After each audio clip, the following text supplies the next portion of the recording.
Հարուցված է քրեական գործ, երեխային գտան, սակայն պատասխան տալու ժամանակն է, դիտեք կարևորը հիմա։ Պատասխանատվության կենթարկվեն բոլոր նրանք, ովքեր որ երեխայի հորը կամ հարազատներին զանգահարել են կամ որևէ այլ ձևով ինֆորմացիա են փոխանցել երեխայի մասին, որոնք եղել են խուճապ առաջացնելու նպատակով, որևէ աղերս իրականության չեն ունեցել։ Շատ դեպքերում նրանց ասել են գնացեք այս ինչ տեղը նայեք, գյուղից տասնյակ կիլոմետր հեռավորության վրա գնացել են, փնտրել են, չեն գտել։ Ավելի են ծանրացրել ընտանիքի եւ մեր հայրենակիցների վիճակը, կեղծ տեղեկատվություններ հաղորդելով ընտանիքի անդամներին, այդպիսով փրկարարների աշխատանքը միգուցե նաեւ դանդաղել է, որովհետեւ մի քանի օր, օրինակ 5 օր, 10 օր փնտրել են երեխային գետում ու չեն գտել։ Ստանալով պարբերաբար տեղեկատվություններ, որ երեխան գետում չէ, նրանց աշխատանքը կարող էր դրանից դանդաղել, նրանց միգուցե նաև նվիրումը այդ աշխատանքին կարող էր այլևս առաջվանը չլիներ։ Մի խոսքով նրանք կարող էին հիասթափվել եւ այդ աշխատանքները արդյունք չստանային։ Եվ միգուցե այդ տեղեկատվությունները չլինեին, երեխային ավելի շուտ կարող էին հանել գետից, իհարկե դրանում որևէ բան չէր փոխվելու, ավելի քիչ ընտանիքի անդամները միգուցե կտառապեին, գոնե կիմանային, որ իրենց երեխան գետն է ընկել եւ պատմությունը դրանով կվերջանար, ավելի ծանր էին տանում, երբ որ որևէ ինֆորմացիա չկար, երեխային առևանգել են, թե նա գետն էր ընկել, որևէ մեկը չգիտեր, հիմա գոնե գիտեն իրականությունը, անկախ ամեն ինչից դա որքանով է դաժան, միևնույն է մենք ունենք այն ինչ որ ունենք, որևէ մեկը բնականաբար չի կարող որևէ բան փոխել, մենք էլ ենք ասում, որ ընտանիքի անդամների վիճակը այդքան էլ լավ չի, մեղմ ասած, եւ նաեւ գյուղի որոշ իրենց մտերիմ հարևանների, բարեկամների վիճակ կոչ ենք անում հայտնի հեղինակավոր հոգեբաններին, որոնք ունեն որոշակի նման փորձառություն, գնալ եւ իրենց աջակցությունը ցույց տալ, հոգեբանական սեանսներ փոքրիկ անցկացնել նրանց հետ, նրանք այս ծանր վիճակում միայն ունեն հոգեբանական աջակցության կարիք։ Սա շատ կարևոր է եւ մենք զարմանում ենք իհարկե, բայց պետք է ասենք, որ պետությունը նման դեպքերում պետք է ինքը կազմակերպի։ Մենք տեսանք, որ 3 ներքին գործերի նախարարը գնաց անձամբ ցավակցելու երեխայի ընտանիքի անդամներին, սա ողջունելի է, որ ներքին գործերի նախարարը գնաց անձամբ, սա նաև իհարկե հոգեբանական աջակցության տեսակ է, բայց մենք կխնդրենք, որ կոնկրետ համակարգում կցված հոգեբաններ, որոնք աշխատում են համակարգի հետ, ներառվեն նաև նման դեպքերում, երբ որ տեղի ունենում ողբերգություն, բացի այդ, պետությունը պետք է ապահովի մարդկանց անվտանգությունը անկախ ամեն ինչից։ Հետո որ ասում են մարդիկ իրենց տները պարիսպապատում են, մեղադրում են մարդկանց, որ ուրիշ երկրներում նման պարիսպներ չկա եւ այլն,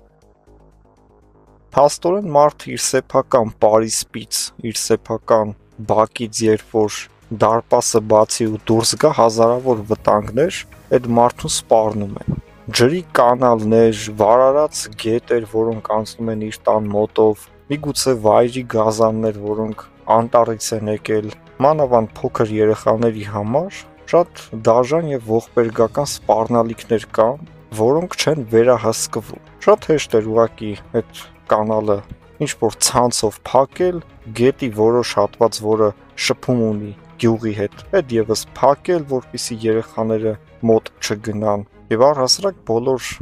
համայնքներում նման մոտեցումներ պետքա լինեն։ Նաև ուզում ենք անդրադարձ կատարել Երևանի տարբեր կամուրջներից իրենց ցած գցողներին ինքնասպանության նպատակով այլ պետություններում կամուրջների տակ հենց կամուրջից սարքած, կամուրջին կցած կան ցանցեր, որ ինչքան էլ դու ուզում ես գցվում ես ու այդ ցանցը քեզ պահում է։ Կամ պետքա տեղադրվեն տեսախցիկներ, որ հենց որ մեկ ուզենա գցվի, հաղորդում տրվի մոտակա պարեկին եւ միանգամից պարեկը գնա օգնության։ Իհարկե դա այդքան էլ ինչ-որ չափով չի կարող փրկել, եթե մարդ եկավ միանգամից գցվեց, բայց տվյալ ցանցերը կարող են մարդկանց կյանքեր փրկել։ Եվ այսպես ուշադրություն ռուսներ եւ Ալիևի միջև հարաբերությունները լարվեցին։ Նախ Ալիևը հրաժարվեց գնալ Մոսկվա, չմասնակցեց մայիսի 9-ի տոնակատարությանը, Պուտինը անձամբ էր իհարկե հրավիրել, Փաշինյանը գնաց, Ալիևը չգնաց։ Հետո ասում են, թե հայերը ռուսների դեմ են գործում, հայերը ռուսների դեմ չեն գործում, այդ ռուսներն են Ալիևի կողմից ապտակ ստանում, իրենց նյարդային նոպաները թափում հայ ժողովրդի վրա։ Եթե Հայաստանը ռուսների դեմ բան ունենար, նախ չէր գնա Մոսկվա Փաշինյանը, հետո էլ Լավրովին Հայաստանում չէին դիմավորի, Ալիևը թքած ունի ձեր վրա, այդքան աջակցեցիք Ալիևին, հայ ժողովրդին ուրացակ, բռնեցիք թուրքերի եւ ադրբեջանցիների ձեռքը, հիմա Ալիևը չի կատարում ձեր հրահանգները, մի բան էլ հակառակն է անում, աշխատում է ձեր իսկ դեմ, դուք չգիտեք թե ոնց հակադարձեք նրան, որովհետև դուք այնքան եք թուլացել, որ որևէ մի պետության վրա, բացի իհարկե Հայաստանից, ազդեցություն չեք կարող ունենալ։ Հայաստանին էլ տնտեսական ազդեցություն է, որը ողբերգական իհարկե չի կարող երբեք լինել, եթե ուզում եք կարող եք Հայաստանի տնտեսական պատերազմ հայտարարել, մեկը հայ ժողովուրդը արդեն ձեր դիմակը պատռել է, գիտենք թե ով է, բայց մենք իհարկե ձեր դեմ ոչ դուրս ենք գալու, ոչ էլ իհարկե ուզում ենք ձեր դեմ կռվել, որովհետև մենք ըստ էության պետքա նաև հարգենք հայ-ռուսական երկարամյա բարեկամությունը, պետքա հարգենք ռուս ժողովրդին եւ հայ ժողովրդին, որոնք ապրում են Ռուսաստանի Դաշնությունում, եւ նաև մեր անցյալը իհարկե շատ կարեւոր է, բայց դա չի նշանակում, որ ռուսական այսօրվա ղեկավարության ամեն մի մեղադրանք պետքա խելոք կուլ տալ։ Զախարովային հարցնում են Ալիևի գործողությունների մասին, որ նախ չեկավ Պուտինի հրավերով մայիսի 9-ին Մոսկվա, հետո նաև ռուսական պետական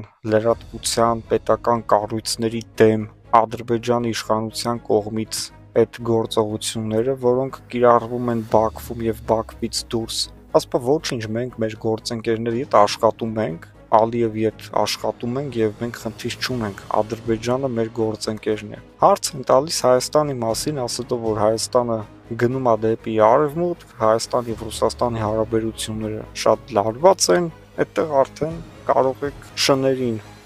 կապել եւ բաց թողնել Զախարովային։ Մի խայտարակ հիստերիկ պահվածք հայ ժողովրդի նկատմամբ ուղղված մեղադրանքներ, մեզ ինչ ասես ասում են ռուսական եթերներում պետական ապարատի ներկայացուցիչները, ինչը որ անընդունելի է, հայ ժողովրդի պատիվը թույլ չի տալիս իհարկե չպատասխանել սրանց, եւ որ մի անգամ Ալեն Սիմոնյանը պատասխանում է, ասում են Ալեն Սիմոնյան ուզում է, որ մենք ռուսների հետ վատ լինենք։ Ոչ մեկ դա չի ուզում, դա ուզում են